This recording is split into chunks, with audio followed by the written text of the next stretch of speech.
وما أدراك ما ليلة القدر ليلة القدر خير من ألف شهر تنزل الملائكة والروح فيها بإذن ربهم من كل أمر سلام هي حتى مطلع الفجر.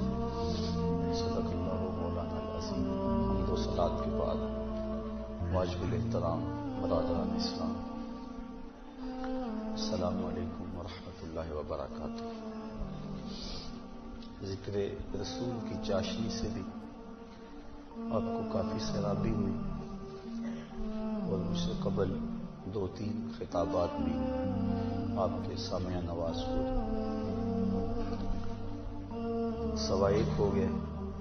صلاۃ و تسبیح، دیگر نوافل دعا اور دیگر معمولات ابھی باقی ہیں. میں چند لمحوں کے لیے کچھ باتیں آپ کی گوش گزار کرنی ہیں. اللہ تعالیٰ میری زبان پہ کلمت الحق جاری فرمائے. پھلا پھولا رہے یا رب چمن میری امیدوں کا، جگر کا خون دے دے کر یہ بوٹے میں نے پالے. مجھے قلبی طور پہ فرحت ہو رہی تھی اور ہمارے مبلغ ادارۃ المصطفیٰ کے جس انداز کے ساتھ پیغام حق کا ابلاغ کر رہے تھے. اللہ تعالیٰ ان کی جوانیوں کو زمانے کی ہواؤں سے محفوظ رکھے، ان کے علم کو لالچ کی ہوا سے محفوظ رکھے، ان کے درد کو ریا کی ہواؤں سے محفوظ رکھے. اللہ اپنی رحمتوں اور کرم نوازیوں کے ہم سب کو حصار میں رکھے. چند لمحوں کے لیے کچھ باتیں میں نے آپ کے گوش گزار کرنی. آج کی رات انتہائی برکتوں کی حامل رات ہے. اس رات کے جھرمٹ میں اللہ کی بے پناہ رحمتوں کا نزول ہوتا ہے. اتنی رحمتیں اترتی ہیں. امام قویری لکھتے ہیں کہ روئے زمین کے تمام مسلمانوں میں ان رحمتوں کو تقسیم کر دیا جاتا ہے. رحمتیں پھر بھی بچ جاتی ہیں. جتنی فرشتے لے کر رحمتیں آتے ہیں وہ رحمتیں سب کو دینے کے باوجود بھی رحمتیں بچ جاتی ہیں.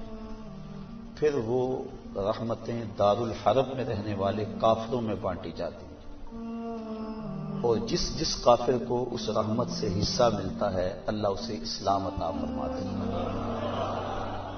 یہ جو آپ آئے دن سنتے رہتے ہیں کہ فلاں عیسائی مسلمان ہو گیا، فلاں ہندو مسلمان ہو گیا، تو امام قویری آپ لکھتے ہیں، آپ فرماتے ہیں یہ شب قدر کو آنے والی رحمتیں ہوتی ہیں، مسلمانوں کی جھولیاں بھر دی جاتی ہیں، اور پھر اس کے بعد جب رحمتیں بچ جاتی ہیں تو وہ دار الحرب کے اندر رہنے والے کفار کو بانٹ دی جاتی ہیں، اور انہیں اللہ پھر بعد میں ایمان عطا فرما دیتے. اور ایک روایت کے لفظ اس طرح ہے کہ پھر وہ رحمتیں چھوٹے بچوں میں بانٹ دی جاتی ہیں. اللہ کی رحمتیں کتنی عمیم ہیں اور اس کی رحمتیں کتنی وسیع ہیں. اللہ تعالیٰ کے محبوب علیہ السلام نے اللہ کی بارگاہ میں یہ عرض کی تھی کہ مالک میں اب اپنی امت کو تیرا سلام پہنچاتا ہوں، تیری جانب سے جو سلامتیاں وصول کرتا ہوں وہ اپنی امت کو میں دیتا ہوں. تو جب میں چلا جاؤں گا تو تیری طرف سے اترنے والی سلامتیوں کو اور سلام کو میری امت تک کون پہنچائے گا؟ تو اللہ تعالیٰ نے سورۃ القدر نازل کی، اس میں فرمایا سلام محبوب فکر نہ کر، فرشتوں کی ڈیوٹی لگا دی ہے، وہ قیامت تک تیری امت پر سلامتیاں نازل کرتے رہیں گے. تو اس رات کے جرمٹ میں بے پناہ برکت ہے. ویسے تو حدیث شریف میں آتا ہے کہ اس کو تاک راتوں میں، آخری عشرے کی تاک راتوں میں تلاش کرو، لیکن حضرت ابی بن کعب رضی اللہ تعالیٰ عنہ قسم کھایا کرتے تھے کہ مجھ سے قسم لے لو کہ شب قدر جو ہے وہ 27ویں کی رات ہے. حضرت بایزید بسطامی فرماتے ہیں میں زندگی میں 2 مرتبہ شب قدر کو پایا ہے اور دونوں مرتبہ 27ویں شب کو ہی پایا ہے. حضرت ابو الحسن ایک بزرگ ہیں، وہ کہتے ہیں جب سے میں نے ہوش سنبھلی ہے اس وقت سے لے کر اب تک ہر سال میں شب قدر کو پاتا ہوں، اور میرا تجربہ یہ ہے کہ اگر پہلا روزہ پیر کا ہو تو شب قدر 21 تاریخ کو ہوتی ہے، اور اگر پہلا روزہ جمعرات کا ہو تو شب قدر 25 تاریخ کو ہوتی ہے، اور اگر پہلا روزہ جمعے یا منگل کا ہو تو شب قدر 27 کو ہوتی ہے، اور اگر پہلا روزہ جو ہے وہ اتوار یا بدھ کا ہو تو شب قدر 29 کو ہوتی ہے۔ تو اگر ان کے تجربے کو سامنے رکھیں تو اس مرتبہ پہلا روزہ جمعے کا تھا، تو پھر بھی آج کی رات کے دامن میں بے پناہ برکتیں جو ہے وہ لیلۃ القدر کی رکھی گئی ہیں۔ اللہ تعالیٰ جل شانہ ہمیں اس رات کی برکتیں لوٹنے کی توفیق عطا فرمائے۔ اس کی رحمتیں بازو پھیلائے آواز دیتی ہیں بندے کو کہ کوئی ہے بخشش مانگنے والا، کوئی ہے رزق مانگنے والا، کوئی ہے سوال کرنے والا، میں اس کی جھولیاں بھروں۔ ہم تو مائل بکرم ہیں، کوئی سائل ہی نہیں، راہ دکھلائیں کسے، کوئی راہ روے منزل ہی نہیں۔ صرف 4 اشخاص ہیں جو اس رات محروم رہتے ہیں۔ ایک عادی شرابی، شراب کا رسیہ، دوسرا والدین کا نافرمان، تیسرا قاطع رحم، خون کے رشتوں کو توڑنے والا، اور چوتھا وہ شخص جو سخت دشمنی رکھنے والا ہے۔ اور سخت دشمنی اس کو کہتے ہیں جو 3 دن سے زائد ہو، کیونکہ مومن جب ایک دوسرے سے ناراض ہو جاتے ہیں تو 3 دن سے زیادہ ناراض نہیں رہتے۔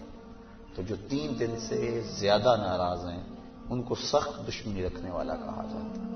تو اس رات کی جرمٹ میں، اس رات کے حسین لمحوں کے اندر یہ 4 بندے اللہ کی رحمتوں سے محروم رہ جاتے ہیں۔ اگر توبہ کر لیں تو اللہ تعالیٰ جل شانہ اس رات کا حصہ ان کو بھی عطا فرما دیتا ہے۔ اور ایک حدیث کے اندر آتا ہے کہ جو شخص شب قدر کو 2 رکعت نوافل اس طرح ادا کرے کہ سورہ فاتحہ کے بعد 7 مرتبہ سورہ اخلاص پڑھے، اس کے بعد سلام پھیر کے کہے استغفر اللہ و اتوب الیہ، اور یہ 70 مرتبہ پڑھے بعد میں، تو اپنی جگہ سے اٹھے گا نہیں کہ اللہ اسے بھی اور اس کے ماں باپ کو بھی بخش دے گا، یہ اللہ اسے انعام عطا فرماتا ہے۔ انشاءاللہ بعد میں ہم اس کا اہتمام کریں گے۔ اور بھی نوافل، وظائف اور مختلف جو ہیں وہ شب قدر کی برکتیں اور فضیلتیں ہیں۔ سورہ تکاثر اور اس کے بعد سورہ اخلاص پڑھنے کا حکم ہے، اور وہ 4 رکعتیں ہیں، 70 مرتبہ پڑھی جائیں۔ دیگر مختلف جو ہیں وہ علماء نے اپنے اپنے تجربات اور ان کو جو روایات ملی ہیں وہ امت تک منتقل کی ہیں۔ تو یہ رات اپنے دامن میں اس اعتبار سے بہت ساری رحمتیں لیے ہوئے ہمارے ہاں جلوہ گر ہے۔ اللہ تعالیٰ اس رات کی برکتیں ہم سب کو نصیب فرمائے۔ اس کو توبہ و انابت کی رات بھی کہا جاتا ہے۔ جب انسان جاگتا ہے اس رات میں تو اللہ تعالیٰ جل شانہ ما قبل کے سارے گناہوں کو معاف فرما دے۔ وہ فرمایا کہ من قام لیلۃ الصیام، لیلۃ القدر اس سے مراد ہے، ایمانا و احتسابا غفر لہ ما تقدم من ذنبہ، جس نے لیلۃ القدر کو قیام کیا اللہ تعالیٰ اس کے پچھلے سارے گناہوں کو معاف فرما دے گا۔ ایمانا و احتسابا، 2 شرطیں، ایک ایمان کی حالت میں ہو اور دوسرا اپنے نفس کا محاسبہ کر رہا ہو، کیونکہ اپنے نفس کو محاسبے میں رکھنا چاہیے، اس کو بے لگام نہیں ہونے دینا چاہیے۔ جو پڑھ رہے ہیں، کہہ رہے ہیں، اس پر مانن استحضار موجود ہو، اور ہم اگر توبہ کریں، رجوع لائیں اس کے حضور، تو وہ صرف زبان سے نہ ہو بلکہ ہمارے دل کی اتھاہ گہرائیوں سے۔ فرمایا کہ التائب من الذنب کمن لا ذنب لہ والمستغفر من الذنب وهو مقیم علیہ کالمستہزئ بربہ، جو گناہوں سے توبہ کرتا ہے وہ تو ایسا ہے جس طرح اس نے گناہ کیا ہوا ہے، اور جو توبہ کرتا ہے استغفار بار بار پڑھتا ہے، استغفر اللہ کہتا ہے، لیکن وہ گناہوں کو چھوڑنے کا ارادہ نہیں پاتا اپنے اندر، جمع ہوا ہے گناہوں پر۔ کہا کل مستہزئ بربہ، وہ اپنے رب سے مذاق کرنے والا ہے کہ جس پر استغفار کر رہا ہے اس کو تو چھوڑ ہی نہیں رہا، اس کا تو ارادہ ہی نہیں کر رہا میں نے اس کو چھوڑنا ہے، تو وہ تمسخر کرنے والا کہلاتا ہے۔ تو جو ہم دعا مانگتے ہیں، جو ہم کہتے ہیں، مانن اس کا استحضار ہونا چاہیے، اور جو ہم اللہ سے وعدہ کرتے ہیں اس وعدہ کو پورا کرنے کی کوشش کرنی چاہیے۔ اللہ تعالیٰ کریم ہے۔ حضرت عائشہ صدیقہ رضی اللہ تعالیٰ عنہا فرماتی، میں نے حضور سے عرض کی ترمذی اور ابن ماجہ کی روایت ہے کہ جب میں شب قدر کو پا لوں تو میں اللہ سے کیا مانگوں؟ تو حضور نے جو دعا تعلیم دی وہ یہ تھی کہ اللہ کی بارگاہ میں پھر عرض کرنا کہ اللہم انکا عفو کریم تحب العفو فاعف عنی، اے اللہ تو معاف کرنے والا ہے، کرم فرمانے والا ہے اور معافی کو پسند کرتا ہے، مجھ سے درگزر فرما لے۔ تو یعنی اس خاص لمحے کے اندر اگر اللہ سے کچھ مانگنا ہے، جب شب قدر کو پا لیں، وہ لمحے آ جائیں، جب جبریل مصافحہ کر رہے ہیں، جب بدن کے رونگٹے کھڑے ہو جائیں، دقت طاری ہو جائے، وہ کیفیت بن جائے کہ دل کہے، وجدان ادراک کرے کہ یہی لیلۃ القدر ہے، یہی وہ لمحے ہیں، اور یہ جو میرے اوپر کیفیت ہے یہ مصافحہ جبریل ہے۔ جب یہ کیفیت مل جائے تو اس وقت اہم وقت کیا مانگے؟ تو کہا اہم وقت یہ مانگے اے اللہ مجھے معاف کر دے۔ تو یہ اہم دعا ہے مومن کی، جس کو تعلیم دیا گیا شب قدر کے حوالے سے۔ آگے پیچھے بھی اللہ کی بارگاہ میں یہ دعا مانگنی چاہیے۔ اگر انسان کے توبہ سے گناہ مٹ جاتے ہیں استغفار پڑھنے سے، عفو و کرم کا مطالبہ کرنے سے، اور اگر گناہ نہ بھی ہوں تو اللہ تعالیٰ درجے بلند فرما دے۔ حضور علیہ السلام نے ارشاد فرمایا میں ہر روز اللہ سے 100 مرتبہ استغفار کرتا ہوں، 100 مرتبہ، جبکہ حضور کے دامن پہ تو گناہ کا ایک داغ بھی نہیں ہے، لیکن اس کے باوجود 100 مرتبہ حضور اللہ کی بارگاہ میں استغفار کرتے ہیں۔ اور ہم جو لتڑے پڑے ہیں گناہوں سے، صبح سے شام تک ہماری زندگی اسی دلدل میں پھنسی ہوئی ہے، تو پھر ہمیں تو بہت زیادہ استغفار کی ضرورت ہے۔